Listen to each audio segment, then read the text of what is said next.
Esta empresa no se hace responsable por los comentarios, conceptos y opiniones emitidos por sus conductores, productores e invitados.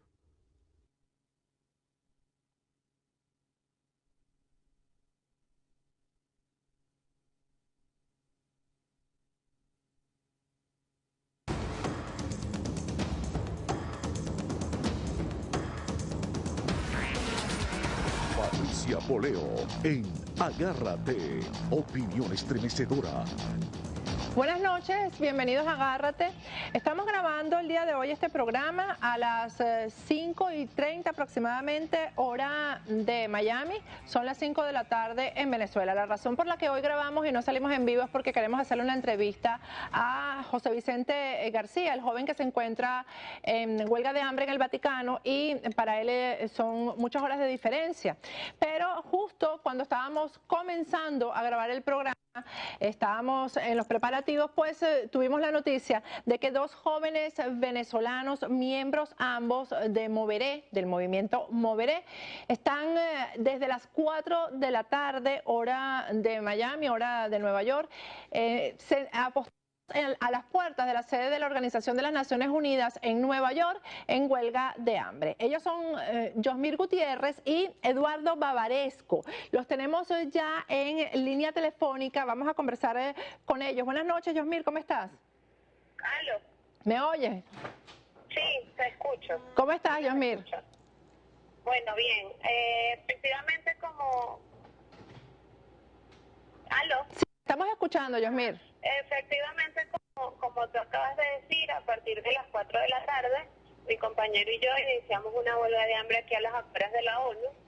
Nuestra petición pues, es que nos atienda una comisión de derechos humanos para explicar los puntos que ya todo el mundo sabe, pero que la voz de los estudiantes no había podido llegar a esta sede.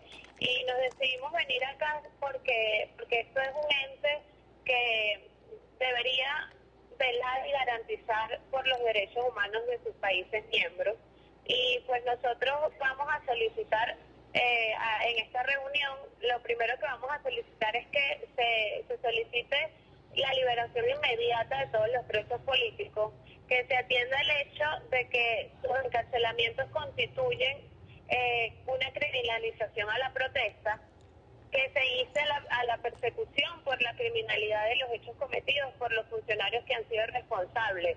Yo creo que esto es muy importante porque siempre hemos dicho que los responsables de todo lo que ha sucedido en Venezuela en algún momento van a tener que pagar. Y no pagar que nos vamos a desquitar nosotros con nuestras propias manos como ellos lo han hecho, sino dejárselo hasta a este tipo de instancias que tienen la competencia y el poder para poder hacerlo.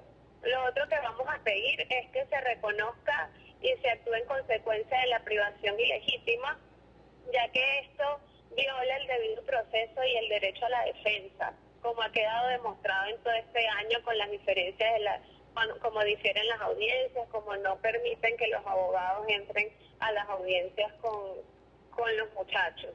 Y bueno, y por todas estas razones, pues nosotros invocamos a este ente con la competencia que tiene para la protección de derechos humanos a que se activen los procedimientos que sean necesarios y que tengan lugar para defender los derechos fundamentales que están todos consagrados en los pactos internacionales y en la Carta de la ONU.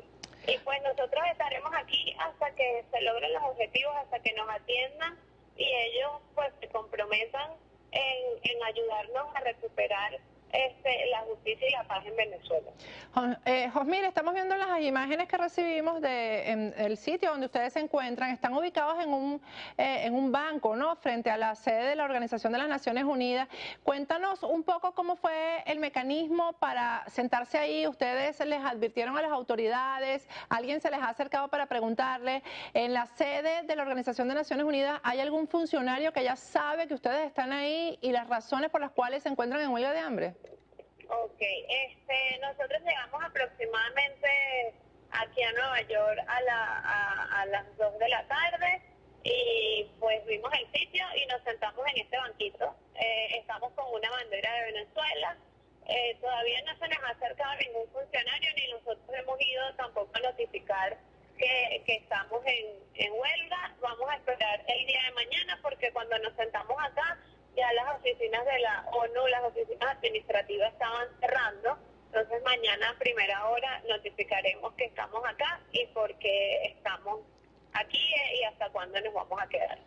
¿Algún funcionario policial se les ha acercado, Yosmira, a preguntarles qué hacen ahí se les ha acercado alguna persona específica a preguntarles cuál es la razón por la cual ustedes se encuentran ahí con esa bandera? No, todavía no se nos ha acercado ningún funcionario, ni policial, ni que trabaja aquí en las Naciones Unidas. Bueno, lo que sí sabemos, estamos seguros que no va a haber agresiones contra ustedes ahí donde se encuentran. Seguramente va a haber seguridad, pero no agresiones contra ustedes. Eduardo Bavaresco se encuentra también contigo. ¿Me lo puedes poner en la línea, Yosmir? Sí, ya te lo pongo. Un momento. ¿Aló? Buenas noches, Eduardo. Bueno, ya tenemos más o menos la explicación que nos dio Yosmir, pero cuéntanos quién eres tú, qué haces tú aquí, estás en el exilio en Estados Unidos y cuáles son tus razones personales por las cuales estás ahí el día de hoy a partir de las 4 de la tarde en la sede de la Organización de las Naciones Unidas en huelga de hambre. Sí, efectivamente, mi nombre es Eduardo Bavaresco, tengo en los Estados Unidos poco más de un mes. Y bueno, estoy con Yosmir acá en las Naciones Unidas, en Nueva York, solicitando que nos atiendan lo que es la Comisión de Derechos Humanos de las Naciones Unidas. Y mis razones personales, pues evidentemente la crisis agobiante y que estamos sumergidos con este régimen que realmente estamos en una crisis nunca antes vista en Venezuela, nunca antes vivida, y de verdad que la situación en el país está de mal en peor, pues, y realmente lo que necesitamos es que Naciones Unidas pues explique todo lo que todos los mecanismos que hubieran al lugar para resguardar todo, primero que nada la integridad de todas estas personas que están privadas de libertad, detenidos, ¿ok? Y segundo, pues que se vele todas las garantías de derechos humanos con estas represiones brutales que ha sometido el pueblo de Venezuela. Eduardo, bueno, me imagino que van a pasar la noche ahí en el lugar donde estamos, en el que están y cuya imagen estamos viendo en pantalla. Gracias a Dios el clima en este momento no está frío, ¿no? Hay más bien calor. Sí, hay un clima bastante fresco, más temprano bastante caluroso, y sí, lo que estimamos es pasar la noche acá frente a las Naciones Unidas. Están tomando agua, me imagino, ¿no? Sí, nos estamos hidratando porque, bueno, también, como te estaba comentando, el calor ha estado bastante fuerte y bueno, pues estamos hidratándonos con bastante agua por ahora. Bueno, muchísima suerte, Eduardo, y bueno, estamos en el mismo país y por supuesto vamos a estar pendientes y vamos a solicitarle a los venezolanos, tantos venezolanos que viven tanto en Nueva York como en New Jersey, en las cercanías, que se acerquen a darle una mano, a acompañar, aunque sea un rato, tanto a Eduardo como a Yosmir. Son muchos venezolanos y muy activos los que están en la zona viviendo por diferentes razones, estudiantes que se encuentran en las universidades en Nueva York. Por favor, acérquense y demuéstrenle solidaridad tanto a Eduardo como a Yosmir, que a partir de hoy a las 4 de la tarde se han puesto en huelga de hambre frente a la sede de la Organización de las Naciones Unidas en Nueva York. Muchísimas gracias, Eduardo y Yosmir. Gracias a ti. Bueno, de verdad que esta solicitud la hago de corazón. Son muchos los venezolanos que se encuentran en Nueva York, no solamente venezolanos, hay cubanos, hay colombianos, hay latinos que están solidarios con la causa de Venezuela. No dejen solos a estos dos jóvenes que se encuentran, ustedes ya vieron en qué condiciones, en un banco, apenas con agua, no van a comer, no van a ingerir alimentos y se van a encontrar a la intemperie durante toda la noche de hoy, esperando que mañana un funcionario de la Organización de las Naciones Unidas que trate el tema de los derechos humanos los atienda. Vamos a ir a un corte y al regreso sí, vamos a conversar con José Vicente García, también está a la intemperie, pero en Roma, frente a la sede del Vaticano. Ya volvemos.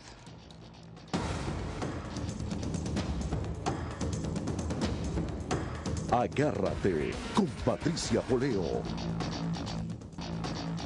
Regresamos con Agárrate. Les repito que estoy grabando este programa. Empezamos a grabar a las 5:30 de la tarde, hora de Miami. La razón es que tenemos pautada la entrevista con el concejal del municipio San Cristóbal, en el estado Táchira, José Vicente García, que se encuentra en huelga de hambre frente a la sede del Vaticano en Roma. Y no podíamos llamarlo más tarde. Además, sabemos que tiene ya varios días en huelga de hambre y las condiciones no dan como para que espere hasta las 2 de la mañana para una entrevista. Ya lo tenemos vía telefónica. Buenas noches, José Vicente, ¿cómo estás? Hola Patricia, muy buenas noches, ¿cómo te va? Un saludo a toda nuestra gente, nuestros venezolanos que están allá residenciados en Estados Unidos. Bueno, no sé si ya tienes la información, pero hay dos jóvenes que acaban de comenzar una huelga de hambre frente a la sede de la Organización de las Naciones Unidas en Nueva York. Son Yosmir Gutiérrez y Eduardo Bavaresco. Los dos están, por supuesto, en la misma corriente, exigiendo las mismas condiciones para levantar la huelga de hambre. También están a la intemperie y, bueno, están acompañándolos a ustedes de alguna manera en esto, a partir de hoy a las 4 de la tarde.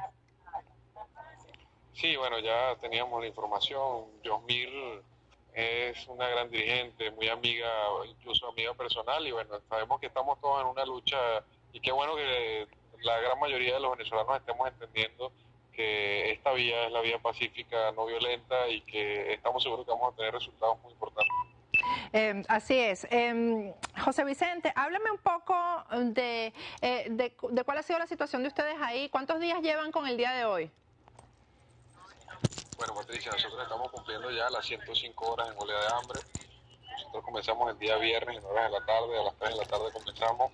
Y la verdad es que, bueno, estamos aquí muy fuertes, hemos recibido algunas visitas importantes de algunos miembros de la Iglesia Católica.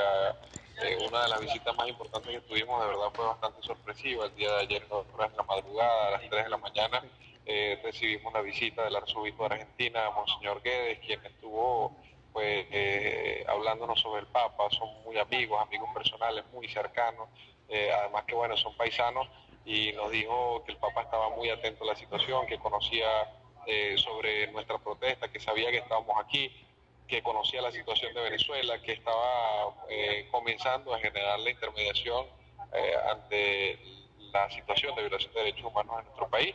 Y bueno, para nosotros ha sido bastante satisfactorio. Sin embargo, bueno, continuamos aquí, queremos una entrevista personal con su santidad el Papa Francisco.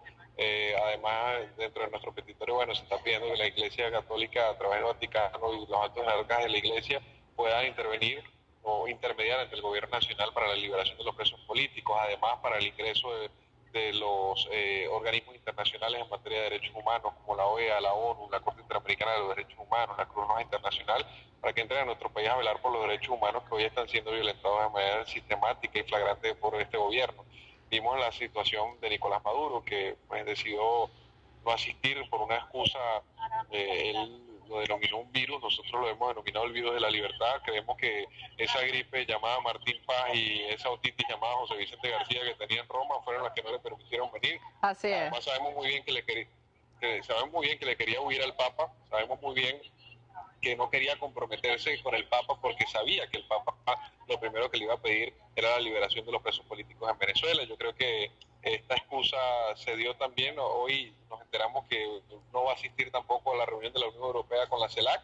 Y bueno, estamos viendo una derrota importante al gobierno de todos los sectores de Venezuela que hoy están presionando a través de esta huelga de hambre. José Vicente, ¿qué probabilidades hay de que el Papa les conceda una audiencia? Yo creo que el Papa no va a hacer que ustedes vayan a él, sino que él va a ir hacia ustedes.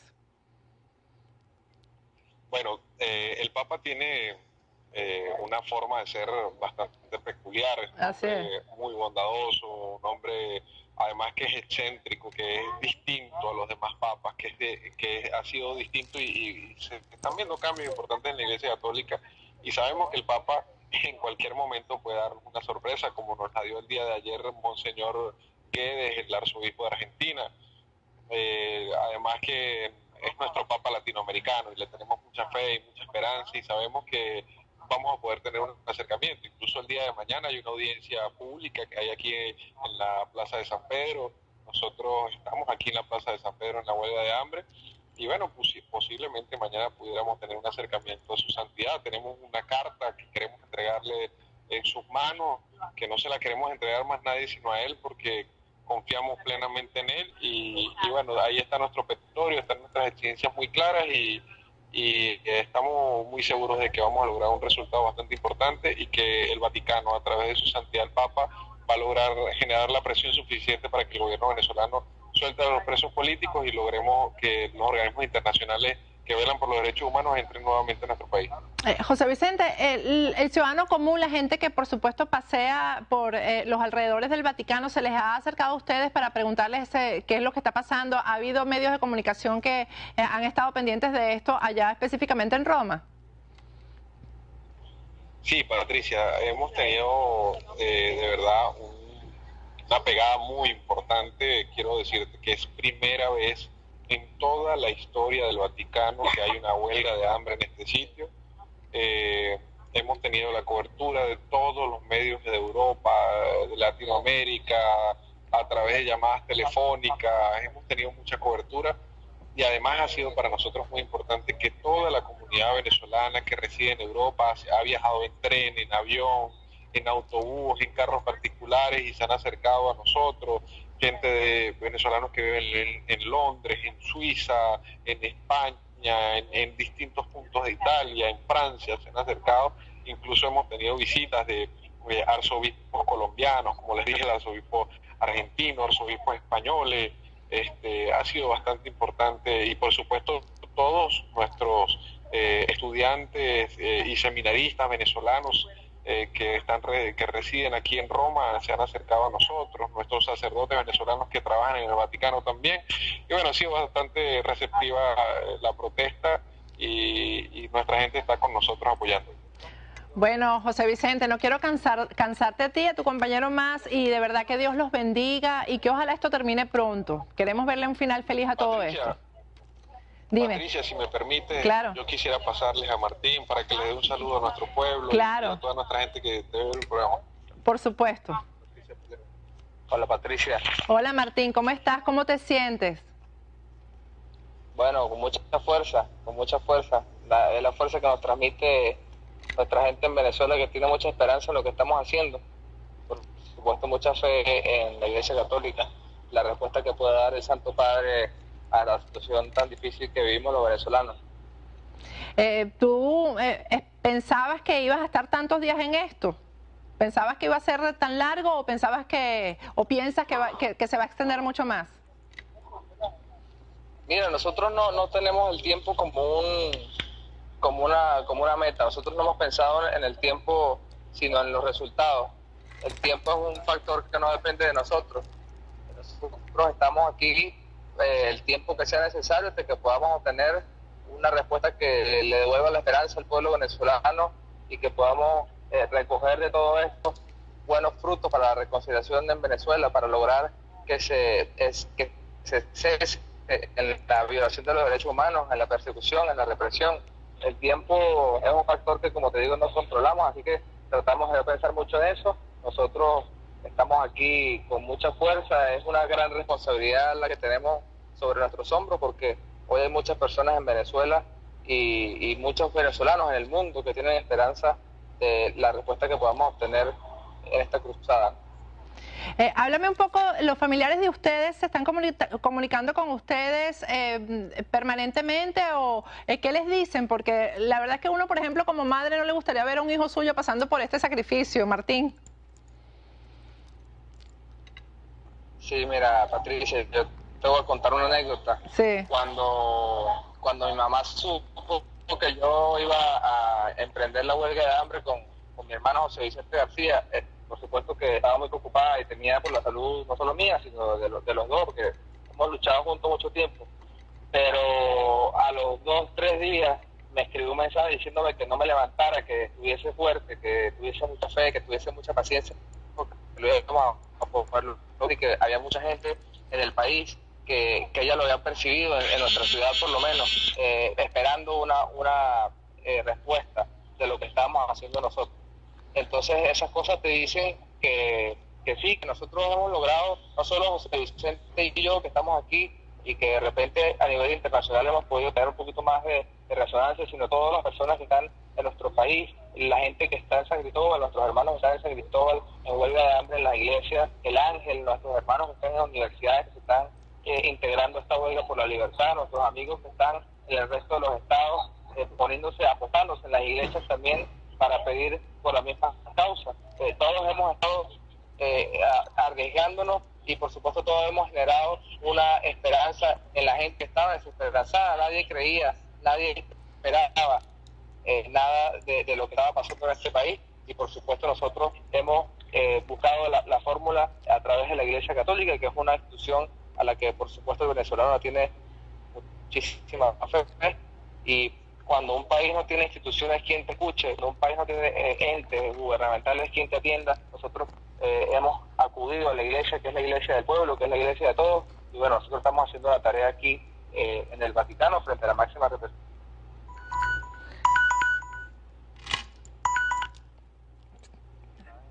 Sí, te escucho, Martín. ¿Me escuchas? Bueno, creo que se cayó la llamada, pero ustedes lo escucharon. Eran Martín Paz y José Vicente García. Ambos son concejales del municipio San Cristóbal en el estado Táchira. Y están fuertes, ellos lo dijeron, están esperando esa audiencia con el Papa. Están cargados además de esa energía que les han transmitido precisamente los venezolanos, que como nos los contó José Vicente, se han trasladado desde todos los países de Europa para darles la mano, para darles su solidaridad, y eso es lo que esperamos que ocurra también con estos dos jóvenes que a partir de hoy se encuentran frente a la sede de la Organización de las Naciones Unidas en Nueva York.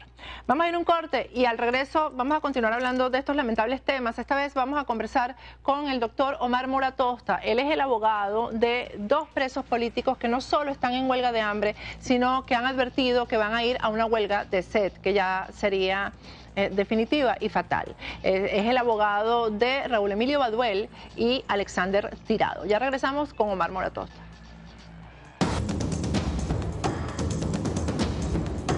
Agárrate con Patricia Poleo.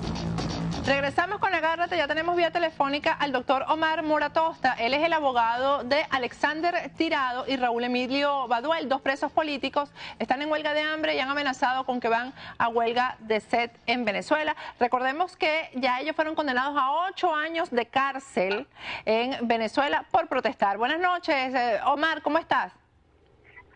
Hola Patricia, buenas noches, un saludo a tu audiencia.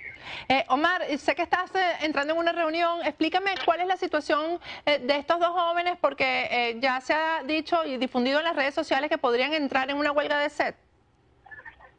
Sí, desde el día de mañana hemos sido convocados nuevamente a la audiencia para debatir los argumentos de la apelación que presentamos en contra de la sentencia barbárica esa que fue proferida por la juez segundo de Aragua, Iris Araújo, que instituyó un nuevo delito, pues el delito de protestar, de disentir. Esa es una sentencia que no tiene ni pies ni cabeza, la cual nosotros hemos atacado con argumentos jurídicos bien sólidos, y que a pesar de que ella quiso desconocer o quiere desconocer, al igual que pareciera la Corte de Apelaciones querer hacerlo, las pruebas que cursan en autos en favor de los muchachos, como las fotos y los videos que demuestran su completa inocencia de lo que se les acusa, pues bueno, nosotros vamos a insistir en eso. Ellos mañana, pues por segunda vez, están convocados a esta audiencia, deberán ser trasladados. Esperamos que lo hagan con las seguridades médicas del caso, aunque ya por precedentes sabemos que pareciera que no. Sin embargo, pues ellos han decidido que comenzar una huelga de sed mañana si no son trasladados para su audiencia, por considerar que esto puede ser parte de una estrategia de retraso en su caso. Honestamente, mira, de verdad esta posición me sorprendió poco porque ya lo habíamos conversado y nosotros pues queremos que la salud de ellos se preserve en todo momento, y uno como abogado pues tiene que estar al lado de ellos y defender sus derechos humanos, pero esta situación extrema yo traté de convencerlos para que desistieran de ella. Inclusive mañana voy a volver a conversar con ellos. Espero que se lleve a cabo la audiencia y no tengamos que llegar a estos extremos, pero realmente el amor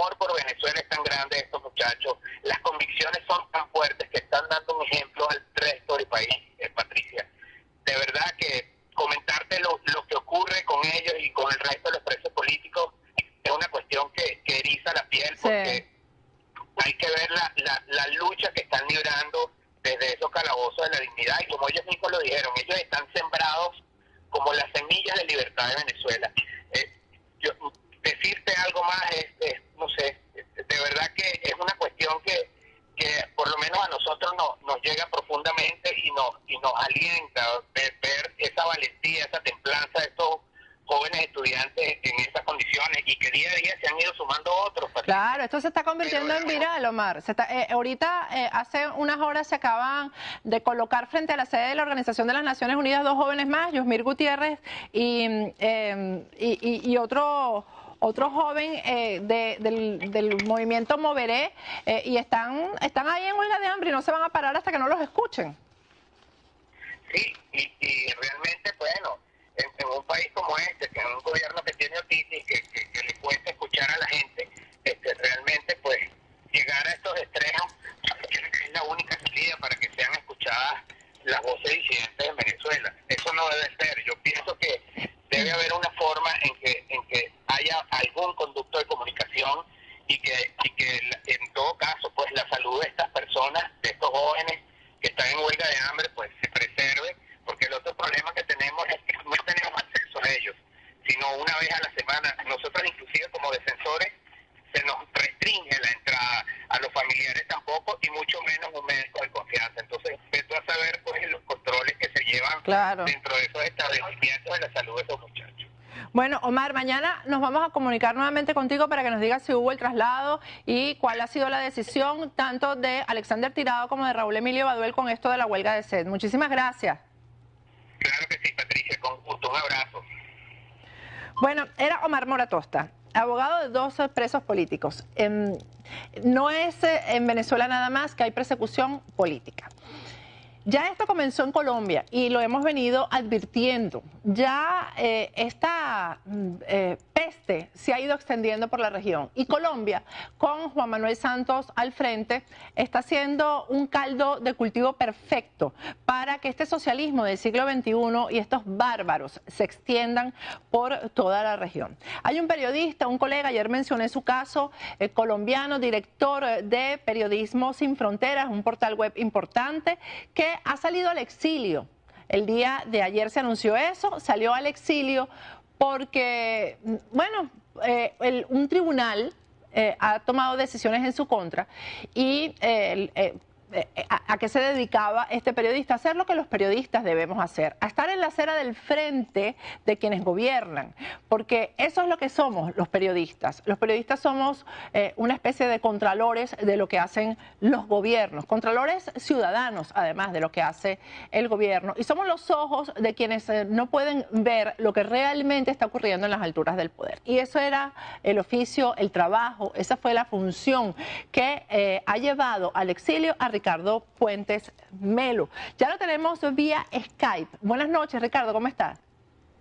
Buenas noches, Patricia. Muchísimas gracias por esta invitación. Un honor estar en tu programa.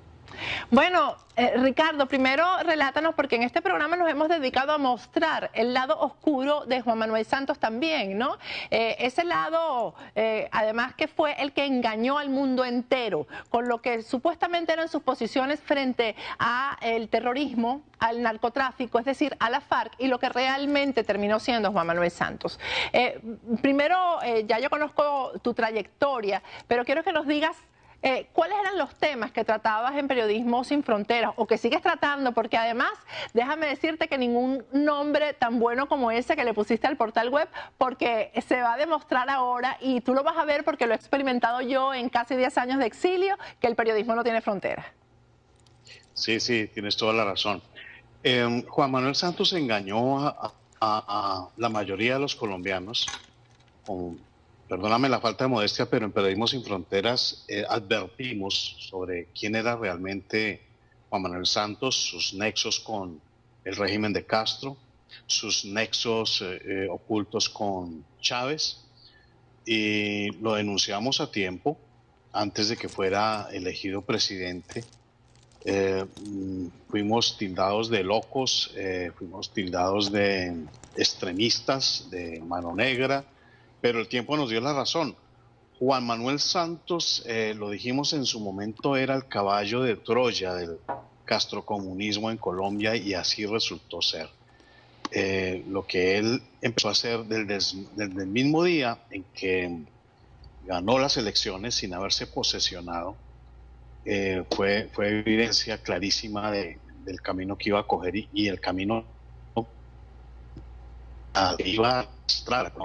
En uno de esos escritos que publicamos en Periodismo Sin Fronteras contábamos los nexos de Juan Manuel Santos con Castro, cómo fue cooptado por el régimen de Castro en el año 95, cómo viajaba cada rato a la isla como invitado de la dictadura, cómo fue encargado por Castro para venir a proponer al gobierno del entonces presidente Andrés Pastrana que despejara la zona del Caguán que tanto daño le hizo a Colombia. Eso fue mandado por Castro. Su pelea con Chávez era una máscara que estaba preparando el camino para él colocarse como cato único del uribismo en Colombia. Para eso tuvo que sacar a otro exiliado político, que es Andrés Felipe Arias, también perseguido por la justicia, por la mafia judicial que existe en Colombia, que también está muy cercana al castrocomunismo. Entonces, Santos se acercó al uribismo a través de otras personas afines a la izquierda que están muy cercanas al presidente Uribe, y lo engañó. Nosotros lo advertimos y bueno, ahí están las consecuencias. Es algo muy grave lo que está pasando. Él prácticamente rescató a los terroristas de todas las vertientes, es una sola vertiente del comunismo, pero de todos los diferentes nombres que toman aquí en Colombia, ELN, FARC, todas estas cosas los salvó porque Uribe los tenía casi acabados y ahora se puso a dialogar con ellos y para allá nos va a llevar, nos van a convertir otra vez en senadores, en ministros, en lo que sea, algo que ya pasó aquí con el M-19, en la época de Belisario Betancur y Virgilio Cuartas. El M-19 para los oyentes también era muy cercano al régimen de Castro. Claro. Tenían una mafia narcotraficante junto con los hermanos Castro y bueno, ahorita están gobernando, infiltraron todas las esferas del poder, incluso de la justicia, y desde esos órganos de la justicia que tienen estos terroristas del M-19 es que están persiguiendo a los órganos militares y a quienes defendemos la democracia en Colombia. Ricardo, ¿por qué Álvaro Uribe no abrió los ojos si hubo advertencias? ¿O tú fuiste una advertencia aislada? ¿O por qué no te quiso escuchar? ¿Por qué no quiso ver? Álvaro Uribe tiene una debilidad que la conocemos todos, que es su buen corazón, y él piensa que ser demócrata es ser incluyente, y el que llama incluyente es traer a gente de la izquierda, gente que finge que está arrepentida, pero no está arrepentida, y los nombra de asesores, los pone muy cercanos a él. Esa gente es la que en su primer gobierno y en su segundo gobierno hizo tanto mal al gobierno de Álvaro Uribe. Él creo que todavía haya entendido ese peligro de rodearse de asesores de comunistas, marxistas. Incluso durante sus dos gobiernos él apoyó muchos programas de ellos, y esa misma gente a la que él apoyó, como el terrorista León Valencia, como el cura Francisco de Rú, como el cura Giraldo, como Gloria Cuartas, una aliada de la guerrilla de las FARC, y mucha más gente a la que él apoyó como demócrata que es, se le volteó la espalda, comenzó a atacarlo con las mismas armas con las que él había ayudado. O sea, les dio recursos, y con esos recursos se encargaron de hacer esta fiera oposición, más que fiera oposición, fiero ataque al gobierno de Álvaro Uribe y a todos sus funcionarios. Muchos de ellos están en la cárcel hoy en día sí, señor, por causa de la gente que él apoyó. Bueno, Ricardo, yo creo que es que también se menospreció la tenacidad de Fidel Castro para meterse en la región. Se pensó que ya estaba anciano, que ya no iba a insistir, y bueno, y ya al final de sus días ha logrado lo que no había logrado en tantos años de dictadura en Cuba, ¿no? Correcto. La gente parece olvidar que Castro, los hermanos Castro, ambos son los peores criminales de nuestra América Latina. Que bueno, eso ya lo conocemos todos. Pero es que en Colombia tenemos un grave problema, y es que el Nobel Gabriel García Márquez, castrista, aliado de esta dictadura criminal, pues era muy amigo de Castro. Entonces, la imagen que se da aquí en los colegios, en las universidades, incluso en la primaria, es que si Gabriel García Márquez es amigo de Fidel Castro, entonces Fidel Castro debe ser un tipo muy inteligente y muy bueno. Y eso es lo que se enseña aquí. Ojo, la educación aquí también está tomada desde los años 30 por el comunismo. Entonces, eso es un trabajo milimétrico, minucioso, que han hecho aquí en todas las esferas e instancias civiles en el país. Bueno, que esto va a ser complicado. Es una preocupación además aquí en Estados Unidos, que parece que fuera el país donde jamás va a entrar el comunismo, y la educación está absolutamente tomada por estos tipos. O sea, profesores que están todos los días poniendo su granito de arena para meterle en la cabeza a los jóvenes este tipo de gobierno y este tipo de ideología, ¿no? Hay un filósofo que vive en Estados Unidos, es brasilero. Él fue el que empezó a revelar el peligro del Foro de Sao Paulo en la región.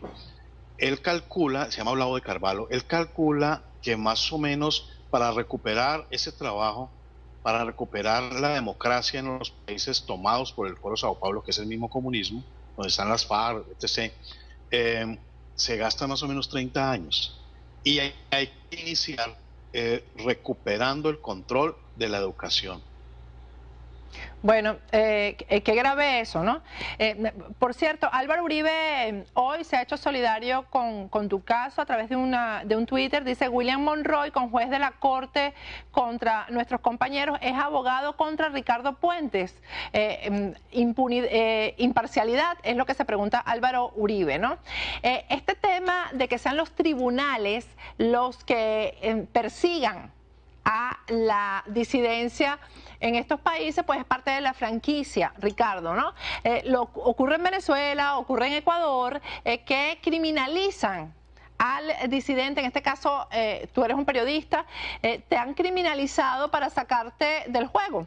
Es decir, ahí supuestamente se estaría lavando las manos del presidente Juan Manuel Santos, porque supuestamente hay independencia de poderes en Colombia.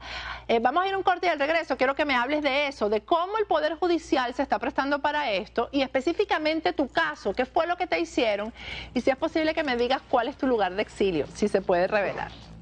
Vamos a un corte y al regreso continuamos hablando con este colega periodista colombiano perseguido por el gobierno de Juan Manuel Santos, Ricardo Puentes Melo. Ya volvemos. Agárrate con Patricia Poleo.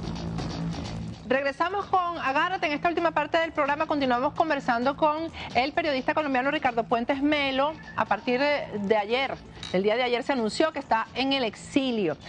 Ricardo, ¿en el exilio en dónde? En Estados Unidos. Estás en Estados Unidos. Bueno, esto es tierra donde los periodistas debemos venir al exilio, porque en otros países no nos dejan hablar, ¿sabes? ¿No?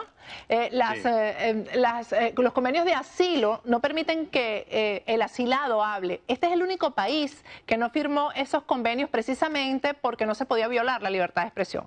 Yo estoy, y valga decirlo, agradecida con este país que me ha permitido seguir haciendo mi trabajo. Así que escogiste bien el país a donde llegar. Así es, estamos de acuerdo. Ricardo, los tribunales han sido factor fundamental de persecución en Colombia. Por favor, relátanos tu caso particular y cómo está funcionando esto en Colombia. Hay que recordarle a la audiencia que en el año 1991 hubo una constituyente en Colombia.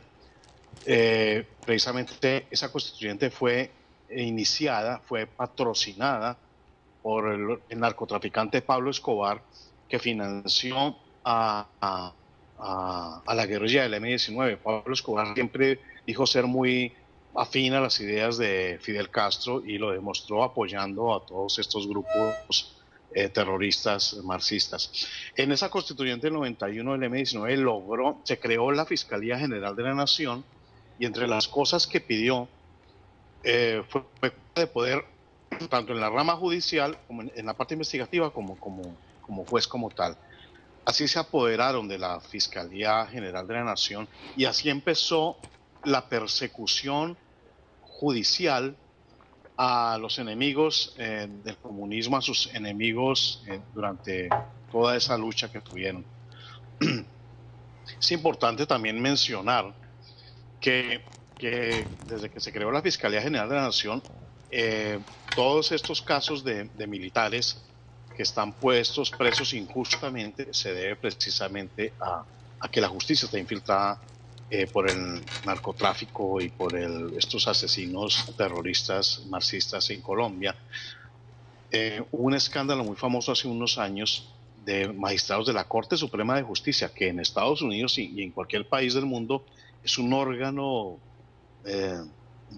supremo, es un órgano que destila justicia como debe ser, que destila decencia, pero acá reunidos con narcotraficantes, emborrachándose en discotecas de paramilitares y narcotraficantes y intercambiándose en servilletas mensajes de amor y todo esto. Esos eran los magistrados de la Corte Suprema de Justicia. Todavía quedan unos. En mi caso se usó la justicia durante 5 años. Hace 5 años yo había descubierto ya una serie de montajes en contra de especialmente el coronel Alfonso Plazas Vega, que recuperó el Palacio de Justicia junto al general Arias y a otros militares de manos del M-19. A ellos les montaron un proceso usando falsos testigos, usando pruebas compradas, una serie de exabruptos y de crímenes, prevaricatos y toda esta cosa, que empecé a descubrir. Descubrí, por ejemplo, que el que acusaba principalmente a Plazas Vega, que aparecía en los medios de comunicación como si fuera un defensor de derechos humanos, en realidad había sido guerrillero del M-19, terrorista, secuestrador de los que asesinaron magistrados en el Palacio de Justicia en el 85.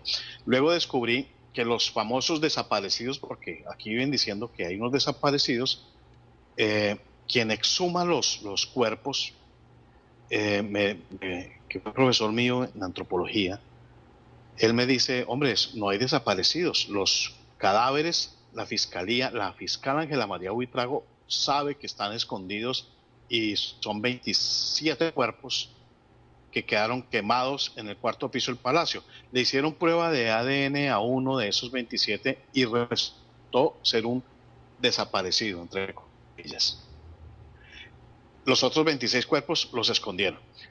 Incluso de esa prueba de ADN que identificaron a una señora que se llamaba Ana Rosa Castiblanco, los familiares siguen marchando por ahí en las marchas y exigiendo que le regresen, que aparezca su familiar, pero ya le entregaron los restos a ella. Sí. Es un interés monetario que están buscando ellos. Hay un cuerpo de abogados que es el colectivo Alvear Restrepo, que está aliado con una entidad internacional que es la FID, con sede en París, que defiende terroristas de Al Qaeda y que su casa subsidiaria en Colombia es el colectivo Alvear Restrepo. Ellos están detrás de todos estos procesos contra militares para demandar a la nación y recuperar un poco ganar mucho dinero. La fiscal encargada en el caso del Palacio de Justicia se llama Ángela María Buitrago.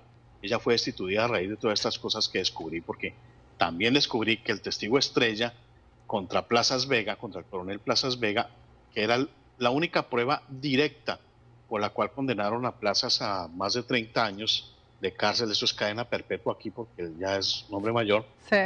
Encontré a ese testigo y me dijo, 1, yo no conocí al coronel Plazas Vega. 2, yo no estuve en la toma del Palacio de Justicia, estaba por allá en la Uribe en una guarnición militar. 3, ese testimonio que aparece ahí en el proceso contra Plazas Vega no es mío y esa firma mía está falsificada. Bueno, imagínate tú. Eso, sí. Un caso igual en Venezuela, el caso Anderson, la misma cosa. Lo mismo. Esa fiscal la destituyen porque los escándalos fueron inocultables. Entonces el fiscal de esa época, Mendoza Diago, la destituye, obviamente no diciendo que por el caso del Palacio de Justicia, sino que porque tenía procesos represados, etc.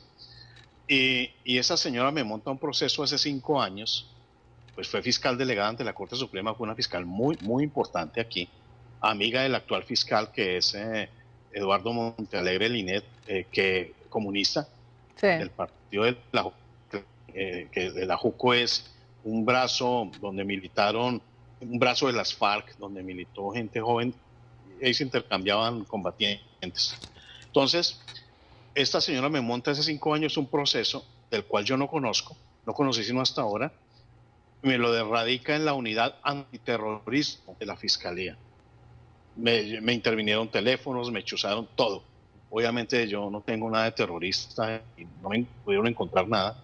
Alcancé a ver el proceso desde lejos y es enorme para una denuncia de calumnia e injuria, una cosa así, pero me quería montar algo con terrorismo.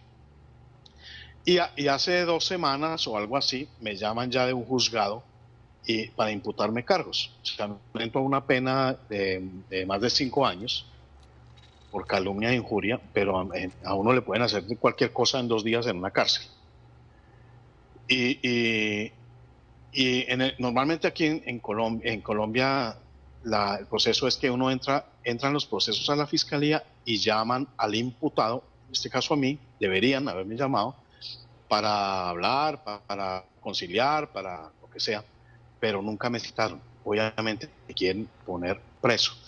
Y la semana pasada, ya para salir del país, me entero que en la Corte Suprema de Justicia hay otro montaje que están poniendo en mi contra, que es que estoy conspirando, haciendo una conspiración para derrocar tanto a Maduro como a Juan Manuel Santos. Eso es ridículo.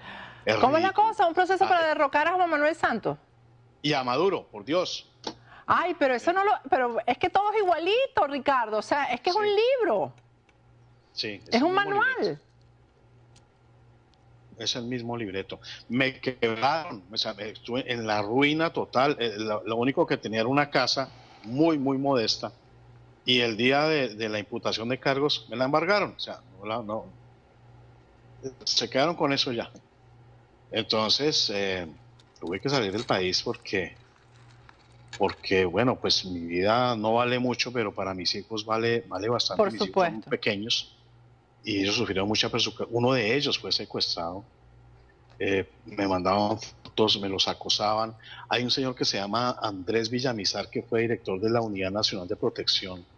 Él inició una persecución brutal también contra mí, porque yo descubrí, me llegó una conversación entre Timochenko, Iván Márquez, todos guerrilleros de las FARC, sí.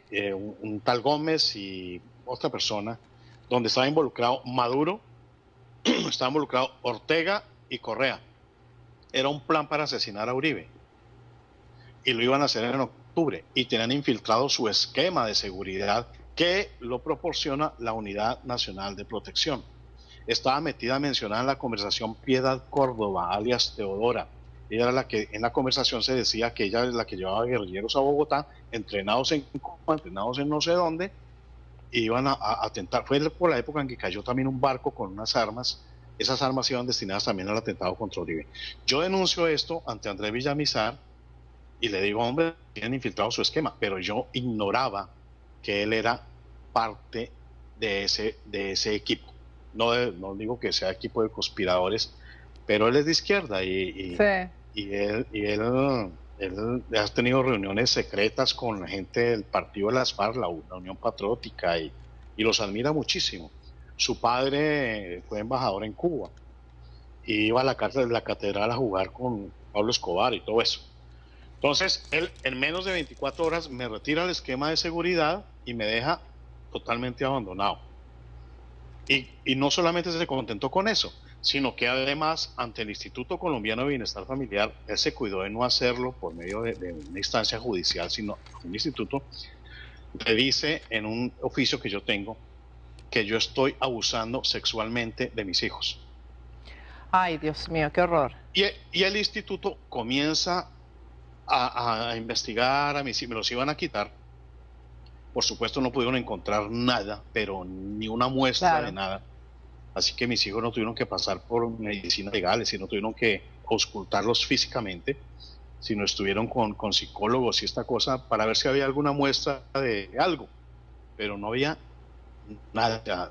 Yo adoro a mis hijos me adoran, no hay nada indebido, pero obviamente fue más de un año de esta tortura donde 2, 3 veces a la semana había que ir allá, me visitaban por sorpresa, los niños sufrían una tortura psicológica tremenda y los saqué del país hace ya 8 o 9 meses, pero iban por ellos. Eso fue espantoso lo que vivieron ellos. Ricardo, por culpa de ¿y has recibido solidaridad del gremio periodístico en Colombia?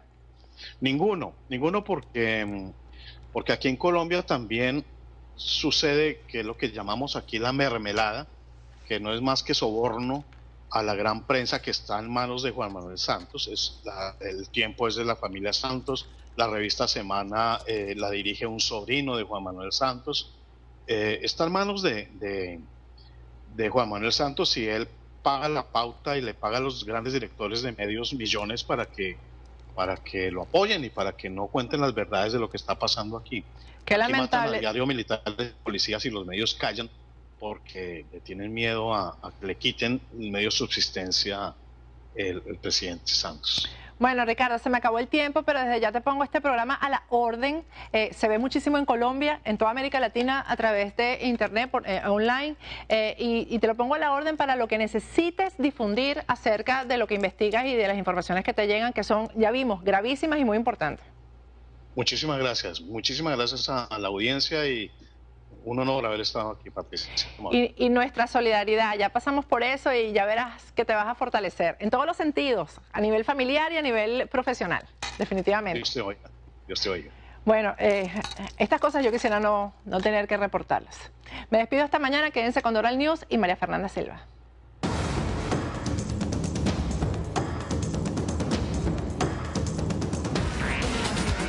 Patricia Poleo en Agárrate.